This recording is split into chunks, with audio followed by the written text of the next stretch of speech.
So we've got our program ready to be used for the interface for the rooted word translation. You can see here, 1 Peter is the default book, the rooted word TRW translation. TRW stands for the rooted word. Now we've got these tabs here. It's a little different than what you saw last time. We made some changes in our decisions.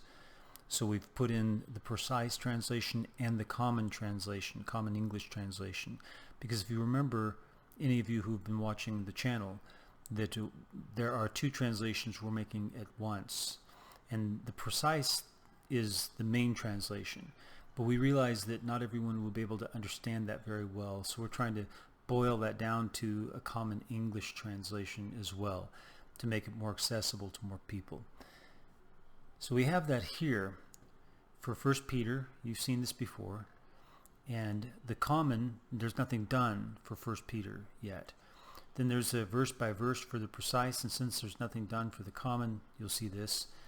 And just make sure that all of them are that way, because sometimes a chapter or some verses are translated, so you can then find that. And then there's the precise translation, verse per line, and the Greek underneath it. What we've done is we've also completed this select book section. So now you can select the book that you want to view. All the Old Testament books are there, and then the New Testament books. And we don't have it marked yet here. You can't tell whether there are translations there or not for the book. Like 1 Samuel, there's nothing translated in it yet. But Genesis there is. But you can't tell by this. We want that to be visible. We might also put how many verses out of how many verses have been translated, but probably that's going to go on a statistics tab. I want to have a statistics tab where you can keep track of the translation work, and you can look and see Genesis has this many verses, and this many verses we've completed so far.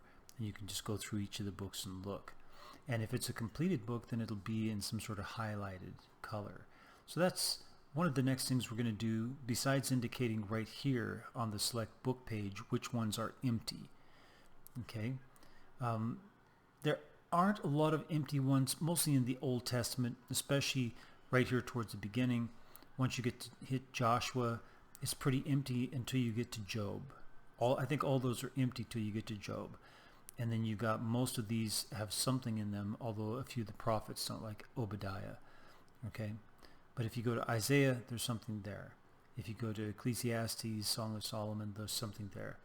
Ezekiel. So when you get to the New Testament, there should be something for almost every book here. I think Philemon doesn't have anything in it yet. Jacob doesn't have anything in it, though it's the first complete book. And that's only because we haven't gotten to putting the materials up for that here directly into the database. And Romans, we've got a lot in there right now. We've got the first chapter done in there, and we've got a lot of work done on Romans, so we've got to get up there. That's going to take some time. And Matthew has got a lot in it. So let's go ahead and have a look at Revelation. Here's Revelation, what we've done for Revelation so far. It's not much. And then if you go to the common, you see it's in progress, but then here, chapter 11, it's not in progress. You've actually got a common English translation, and 22, you got the common English translation for that. Here's the precise. And I know it's not convenient to be able to compare the two, but you really shouldn't need to. You're going to use one or the other. That's how it works. You can check these out and see if there's anything in there. Job's got one verse. Deuteronomy, one verse. Genesis, I see Genesis isn't showing up, so I'm going to have to check on that. Neither is Exodus, Leviticus, Numbers is showing up. Deuteronomy, so it could be that I just haven't put that into the database yet. And for example, how about Psalms? There are three sections for Psalms, and then for Proverbs, there's just one for Proverbs right now. We haven't done a lot of work on the Old Testament. Isaiah, let's have a look at Isaiah. We've got those three. And even though there are just three of these, they're very, very, very important.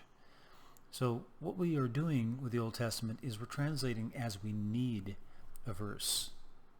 And so as I need to teach on it, I'll translate that verse or that passage. and then put that up here. For the New Testament is different. Right now, let's see, we're going to finish 1 Peter, and then I'm going to go to Ephesians next. After that, I don't know yet.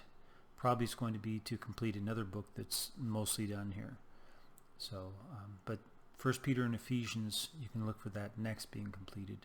Probably 1 John will be the third one. 1 Peter, Ephesians, 1 John, and then we'll come back to Romans maybe and wrap that up. So there it is. It's for your use, and it's up at therootedword.com. You can see it up here at the top. It's HTTPS, so make sure you type in the S on the end if you're typing that in, or you can just type in, don't put www, just put therootedword.com, and it'll take you right there to the secured version of the website. And every time you switch books, it'll show which book you got viewed over here, up at the top here. So you'll know even when you go back to select book, that you got Isaiah. You don't need to click on Isaiah again because it's already up. Okay, so there are little features like that that we have paid attention to. I hope you are blessed by this in your studies, and that you use this more and more as we get the translations complete. May the Lord bless you as you seek Him with all your heart.